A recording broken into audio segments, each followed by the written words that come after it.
बिस्मिल्लाहिर्रहमानिर्रहीम। अस्सलाम वालेकुम। Welcome to our channel Ittehad college of pharmacy and health sciences Rahimiya Khan. आज के इस वीडियो लेक्चर में हम class first year pharmacy technician में सब्जेक्ट बायोकेमिस्ट्री का चैप्टर वाइटामिन पढ़ेंगे। और आज चैप्टर वाइटामिन से हमारे पास टॉपिक है वाइटामिन B6। और ये लेक्चर वाइटामिन B6 पे फर्स्ट लेक्चर है और इस लेक्चर का रेफरेंस है आपकी टेक्स्ट बुक के पेज नंबर 100 to 102 तक। विटामिन B6 के अगर हम इंट्रोडक्शन की बात करें तो विटामिन B6 क्या है। Vitamin B6 water soluble vitamin है और इस वाटर सॉल्युबल विटामिन को हम हर विटामिन में इसी तरह से क्लासिफाई करके पढ़ते हैं कि हम दो तरह से क्लासिफाई करते हैं अकॉर्डिंग टू सॉल्युबिलिटी विटामिन्स को। एक होते हैं फैट सॉल्युबल विटामिन, दूसरी क्लास होती है water soluble vitamin. Water soluble vitamin में हमने पढ़े थे विटामिन C और बी कॉम्प्लेक्स, और बी कॉम्प्लेक्स में ही विटामिन B6 आते हैं। इस वजह से vitamin B6 water soluble vitamin है। Vitamin B6 heat stable vitamin है। हीट पे, टेम्परेचर पे ये अपनी स्टेबिलिटी को मेंटेन रखते हैं, ये स्टेबल रहते हैं, ये अपनी हालत या अपनी साख्त को खोते नहीं हैं। It is widely distributed in nature, ये कुदरती तौर पर बहुत ज़्यादा पाया जाता है। सिनोनिम अगर हम बात करें विटामिन B6 के दूसरे नामों की बात करें तो विटामिन B6 को पायरिडॉक्सिन या पायरिडॉक्सामाइन या पायरिडॉक्सल भी कहते हैं। यहाँ पे पायरिडॉक्सा जो लिखा हुआ है उसमें XAL कर दें उसको, वो पायरिडॉक्सल भी कहलाता है। तीन इसके सिनोनिम है, पायरिडॉक्सिन, पायरिडॉक्सामाइन और पायरिडॉक्सल। अच्छा, जैसे ये पायरिडॉक्सिन पायरिडॉक्सामाइन है तो पायरिडॉक्सल में आखिर में AL लगेगा, तो AL के अकॉर्डिंग मतलब ये कि ये वही सारी स्ट्रक्चर होगी और उसमें एल्डिहाइड का फंक्शनल ग्रुप होगा। और ये जो केमिकल स्ट्रक्चर इस वक्त आपकी बुक में मौजूद है, ये केमिकल स्ट्रक्चर पायरिडॉक्सिन की है। इसके ऊपर बेशक मेंशन कर लीजिएगा, ये बुक में नहीं है आपके, ये अलग से मेंशन किया है यहाँ पे। सोर्सेज की बात करें कि विटामिन B6 कहाँ से हासिल किए जाते हैं तो प्लांट और एनिमल में से प्लांट में से विटामिन B6 का सोर्स है होल ग्रेन, कैबेज, लेज्यूम और कॉलीफ्लावर। इसी तरह से अगर हम एनिमल की बात करें तो egg yolk, meat, fish, milk, yeast, जो कि सारे विटामिन बी कॉम्प्लेक्स के सोर्सेज हैं, वो विटामिन B6 के सोर्सेज हैं। फंक्शंस की बात करें तो फंक्शंस जैसे आपको पता है हम दो तरह के फंक्शंस कब पढ़ते हैं, कभी बायोकेमिकल रोल, कभी बायोलॉजिकल रोल और कभी दोनों। तो इस वक्त जो हम फंक्शन पढ़ने लगे हैं वो हमारे पास बायोकेमिकल रोल, यानी कि केमिकल रिएक्शन में हमारी बॉडी में जो केमिकल रिएक्शन में जहाँ जहाँ रोल प्ले करता है विटामिन B6 वो कहाँ कहाँ है। सबसे पहला है डीकार्बोजाइलेशन। अगर हम विटामिन के रोल की बात करें डीकार्बोजाइलेशन रिएक्शन में, तो आप सबको पता है DE वाला जो D है वो D कहलाता है रिमूवल। कार्बोजाइलेशन या कार्बोक्सिलेशन आप इसको पढ़ें तो ये कार्बोक्सिल ग्रुप के रिमूवल की बात हो रही है कि ऐसा रिएक्शन जिसमें से कार्बोक्सिलिक एसिड ग्रुप की, कार्बोक्सिलिक एसिड ग्रुप की का रिमूवल हो जाए किसी भी रिएक्टेंट में से और उसके बाद उसको प्रोडक्ट में कन्वर्ट किया जाए, ये कार्बोक्सिलेशन कहलाता है। तो ऐसे रिएक्शन में विटामिन B6 इन्वॉल्व होता है। अब ये कैसे हो सकता है, ये आपके लिए कुछ एग्जांपल यहाँ पे मेंशन किए हैं। आप इनमें से कोई भी एग्जांपल अगर देख लें या याद कर लें, जैसे कि ग्लूटामिक एसिड अगर मैं आपको बताऊं, वैसे तो ये तीनों आपने पढ़े हुए हैं, हाइड्रोक्सी ट्रिप्टोफेन, ग्लूटामिक एसिड और सिस्टिक एसिड। लेकिन अगर मैं आपको ग्लूटामिक एसिड बताऊं, क्योंकि ग्लूटामिक एसिड आपको शायद याद हो कि हमने अमाइनो एसिड्स में पढ़े थे। ग्लूटामिक एसिड का acidic side chain containing amino acid है। इसमें से अगर हम कार्बोक्सिलिक एसिड का रिमूवल करवाते हैं तो गाबा की फॉर्मेशन होती है, गाबा की सिंथेसिस होती है। गाबा भी हमने पढ़े हुए हैं, आपको शायद याद हो। तो ये हमने ग्लूटामिक एसिड को स्टैंडर्ड अमाइनो एसिड में पढ़ा था, जिसमें हमने कहा था कि हम गाबा को हमने नॉन स्टैंडर्ड अमाइनो एसिड में पढ़ा था। तो ग्लूटामिक एसिड से अगर डीकार्बोजाइलेशन हो जाए तो गाबा की फॉर्मेशन हो सकती है। तो ये होती है डीकार्बोजाइलेशन, यानी किसी भी रिएक्टेंट में से कार्बोजाइलिक ग्रुप का रिमूवल हो जाना और उसके बाद कोई प्रोडक्ट बनना, ये डीकार्बोजाइलेशन कहलाती है। तो ऐसे इन जैसे ये तीन आपके सामने एग्जाम्पल हैं, ऐसे रिएक्शन में पार्टिसिपेट करता है विटामिन B6। फिर उसके बाद सेकंड रिएक्शन है ट्रांसअमाइनेशन। ट्रांस आप सबको पता है, ट्रांस कहते हैं हम ट्रांसफ़र को, अमाइनेशन अमाइन ग्रुप। तो अमाइन ग्रुप का ट्रांसफ़र एक जगह से, एक रिएक्टेंट से अगर अमाइन ग्रुप का ट्रांसफ़र किसी दूसरे रिएक्टेंट में करवाया जा रहा हो, नया प्रोडक्ट बनाया जा रहा हो, तो ये ट्रांसअमाइनेशन कहलाता है। फिर उसके बाद है डीअमाइनेशन। डीअमाइनेशन का मतलब है रिमूवल ऑफ अमाइनो ग्रुप। तो अमाइनो ग्रुप का रिमूवल हो जाना यानी कि रिएक्टेंट में से ही रिमूवल हो जाना, उसके बाद उसके प्रोडक्ट में कोई इन्वॉल्वमेंट नहीं हो, तो ये डीअमाइनेशन कहलाता है। एग्जांपल हैं जैसे आपके पास गिवन, ये इन एग्जांपल को थोड़ा सा यहाँ पे कर लीजिए। जैसे कि ट्रांस अमाइनेशन की अगर हम बात करें, या आपके पास इस वक्त आपके सामने दो रिएक्शन लिखे हुए हैं, जैसे कि ग्लूटामिक एसिड और oxalo acetic acid. Glutamic acid और ऑक्सैलो एसिटिक एसिड, ये दोनों इन दोनों के बीच में प्लस का साइन लिखा हुआ है, यानी ये दोनों रिएक्टेंट साइड पे हैं। ग्लूटामिक एसिड और ऑक्सैलो एसिटिक एसिड ये दोनों रिएक्टेंट हैं। ये मिलके क्या बना सकते हैं? अल्फा कीटो ग्लूटेरिक एसिड और एस्पार्टिक एसिड।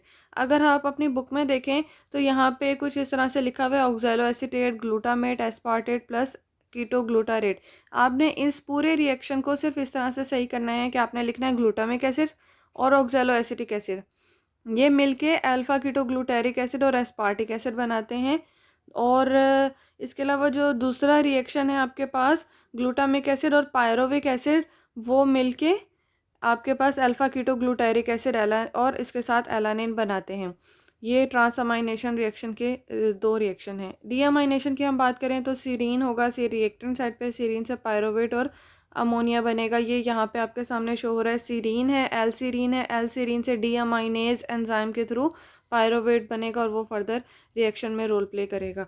तो सीरीन और पायरोवेट डीअमाइनेशन है तो अमाइनो ग्रुप का रिमूवल हो जाएगा, सीरीन से पायरोवेट बनेगा। तो अब आपने डीकार्बोजाइलेशन रिएक्शन के लिए कोई सा भी एक रिएक्शन याद कर लेना, जो मैंने आपको 3 एग्जांपल्स दी हैं। ट्रांसअमाइनेशन में से ये रैंडमली सिर्फ रिएक्टेंट कलेक्ट करके यहाँ पे लिखे हुए हैं। आपने पूरा रिएक्शन याद करना है कि क्या किसके साथ मिलके और प्रोडक्ट साइड पे कैसे कि आपके पास अल्फा कीटो ग्लूटारेट बनेगा। इसी तरह से डीअमाइनेशन में तो आपको समझ आ गई होगी कि सीरीन से पायरोवेट बना और अमाइनो ग्रुप का रिमूवल हुआ। कंडेंसेशन की अगर हम बात करें, ग्लाइसिन और सक्सिनाइल कोए आपस में मिलके प्रोडक्ट साइड पे क्या बनाते हैं, ये पूरा एरो आ रहा है, फिर प्रोडक्ट साइड पे आ रहा है delta aminolevulinic acid. Delta aminolevulinic acid, glycine plus succinyl CoA मिलके प्रोडक्ट साइड पे बना डेल्टा अमाइनो लेव्युलेनिक एसिड। ये है कंडेंसेशन। कंडेंसेशन कहते हैं हम कुछ रिएक्टेंट्स का, कुछ कंपाउंड का यूनाइट हो जाना या ज्वाइन हो जाना, दो दो रिएक्टेंट का आपस में ज्वाइन होकर एक प्रोडक्ट बना लेना, कंडेंसेशन कहलाता है। नेक्स्ट रिएक्शन है फैटी एसिड की सिंथेसिस में इसका role, it is involve in the synthesis of arachidonic acid and linolenic acid. तो ये फैटी एसिड की सिंथेसिस में भी रोल प्ले करता है। ग्लाइकोजन फॉस्फोरिलेज की अगर हम बात करें तो it appear to be the part of molecule of glycogen phosphorylase. Glycogen phosphorylase enzyme है, तो ये उसका ही एक पार्ट बनता है, या उसका जो एक पार्ट होता है वो विटामिन B6 पे कंसिस्ट करता है। अमाइनो एसिड और potassium transport vitamin B6 help in the entry of amino acid and potassium into the cell membrane against the concentration gradient. Concentration gradient के अगेंस्ट का मतलब ये है कि लोअर कंसंट्रेशन से हायर कंसंट्रेशन की तरफ जो है वो मूवमेंट करवाता है अमाइनो एसिड और पोटेशियम की सेल मेम्ब्रेन के थ्रू। ये हम बात कर रहे थे कुछ बायोकेमिकल फंक्शंस की। अब बायोलॉजिकल जो रोल्स हैं, तो वो बॉडी में किस तरह से विटामिन B6 रोल प्ले करता है। विटामिन B6 जिसको हम पायरिडॉक्सिन भी कहते हैं, वो इम्पॉर्टेंट रोल प्ले करता है for maintaining healthy brain function, formation of RBC। इसको अगर आप नंबरिंग करके करेंगे ना तो आपको इजीली याद हो जाएगा। पहला फंक्शन है हेल्दी ब्रेन फंक्शन, दूसरा फंक्शन है फॉर्मेशन ऑफ RBC, तीसरा फंक्शन है ब्रेक डाउन ऑफ प्रोटीन, चौथा फंक्शन है and the synthesis of antibodies in support of immune system. तो ये 4 इसके फंक्शन हैं जो कि आपने इसको नंबरिंग करके लिख देना है, तो ये आपको याद हो जाएंगे। ये भी आपकी टेक्स्ट बुक पे साइड पे ही एक कॉर्नर पे जो है वो इमेज के साथ ये लिखा हुआ है। डेफिशिएंसी की बात करें, विटामिन B6 की कमी हो जाएगी बॉडी में, क्या होगा, हमेशा यही बात करते आए हम। आपने क्या करना है, ये जो फंक्शंस हैं, ये आपके जितने अभी आपने फंक्शन याद किए, जैसे कि हेल्दी ब्रेन फंक्शन है, RBC की सिंथेसिस है, और इसके अलावा ब्रेक डाउन ऑफ प्रोटीन, आपने क्या करना है, इन सब फंक्शंस को उलट कर देना है। डेफिशिएंसी होगी तो ये सारे फंक्शन नहीं होंगे या कम हो जाएंगे। अब जैसे हमने अभी थोड़ी देर पहले RBC की बात की, ब्लड की अगर डेफिशिएंसी हो जाए तो क्या होगा, ब्लड के ऊपर कैसा इफेक्ट होता है, हो सकता है हाइपोक्रोमिक माइक्रोसाइटिक एनीमिया, ये कंडीशन है।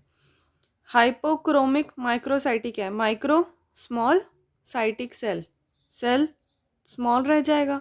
हाइपो कम को कहते हैं हम, जैसे हाइपो हाइपर हमने पढ़ाया हुआ है, हाइपो कम को कहते हैं। क्रोमिक अनीमिया मतलब आरबीसी का जो कलर है वो जो उसकी कमी हो जाएगी। और अनीमिया तो आपको पता ही है, ब्लड का जो ब्लड की जो कमी है बॉडी में।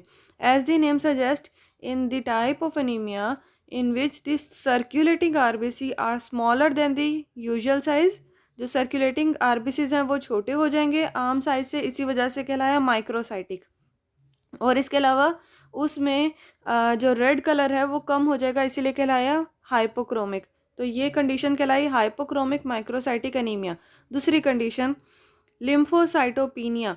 लिम्फोसाइटोपीनिया क्या है? लिम्फोसाइटोपीनिया ऐसे डिसऑर्डर है जिसमें अगर हम बात करें हमारे ब्लड की, तो ब्लड में से जो डब्ल्यूबीसीज हैं, वाइट ब्लड सेल्स हैं, जिनको हम लिम्फोसाइट्स कहते हैं, वो सही वो कम हो जाते हैं या वो काफ़ी नहीं होते हमारी बॉडी में, वो लिम्फोसाइटोपीनिया कहलाती है। लिम्फोसाइट्स की कमी हो जाना, या अगर आप कम लेस का साइन करके इसको डब्ल्यूबीसी कर दें तो भी सही है। नेक्स्ट कंडीशन है ब्लड में डेफिशिएंसी की वजह से कहलाई ल्यूकीमिया। ल्यूकीमिया ब्लड कैंसर है। ऑब्वियसली आप सबको पता है ब्लड कैंसर का जब भी वर्ड आता है तो एक्सेस हम कहते हैं ना, ज़्यादा तादाद हो जाती है उसकी। ब्लड कैंसर है तो ज़्यादा तादाद हो जाएगी, लेकिन किसकी ज़्यादा तादाद हो जाएगी? डब्ल्यूबीसीज की। तो ये ब्लड की कंडीशन हो जाएंगी विटामिन B6 से डेफिशिएंसी से। जीआईटी की बात करें तो young infant show digestive problem, और इसके अलावा कन्वर्जन जो है वो जीआईटी में शो होती हैं। बच्चों में ग्रोथ की बात करें तो ग्रोथ रिटार्डेशन हो सकती है, ग्रोथ सही नहीं हो सकती। सारे विटामिन बी कॉम्प्लेक्स की डेफिशिएंसी से ग्रोथ रिटार्डेशन हो सकती है। स्किन की बात करें तो डर्मेटाइटिस हो सकती है। डर्मेटाइटिस क्या है? आप सबको पता है, इन्फ्लेमेशन ऑफ द स्किन। तो सीएनएस की बात करें, सीएनएस पे कैसा इफेक्ट होता है? लिखा हुआ है पेरिफेरल न्यूराइटिस डिप्रेशन। पेरिफेरल जो न्यूरोपैथी है बेसिकली वो रेफ़र करती है ऐसी कंडीशन को जिसमें नर्व्स जो होती हैं वो उनमें वो किसी तरह से डैमेज हो जाती हैं, वो या वो किसी तरह से अपना जो सिग्नल है ब्रेन तक वो नहीं पहुंचा सकती। और उसके अलावा वो और उनमें किसी तरह से डिजीज़ हो सकती है, वो कहलाती है पेरिफेरल न्यूरोपैथी। तो पेरिफेरल न्यूराइटिस डिप्रेशन जो है वो बेसिकली डिप्रेस हो जाने से है, लेकिन के जो नर्व्स हैं, पेरिफेरल नर्व्स हैं, वो डिप्रेस हो जाएंगी और वो अपना फंक्शन सही से परफॉर्म नहीं कर सकेंगी, या अपना मैसेज जो है, अपना सिग्नल जो है वो सही से ब्रेन तक और दूसरी बॉडी के पार्ट तक नहीं पहुंचा सकेंगी। तो विटामिन B6 कंप्लीट हुआ इस लेक्चर में। इंशाल्लाह नेक्स्ट लेक्चर में हम नेक्स्ट जो हमारा विटामिन बी कॉम्प्लेक्स है उसको डिस्कस करेंगे। तब तक स्टे ब्लेस्ड। अल्लाह हाफिज़।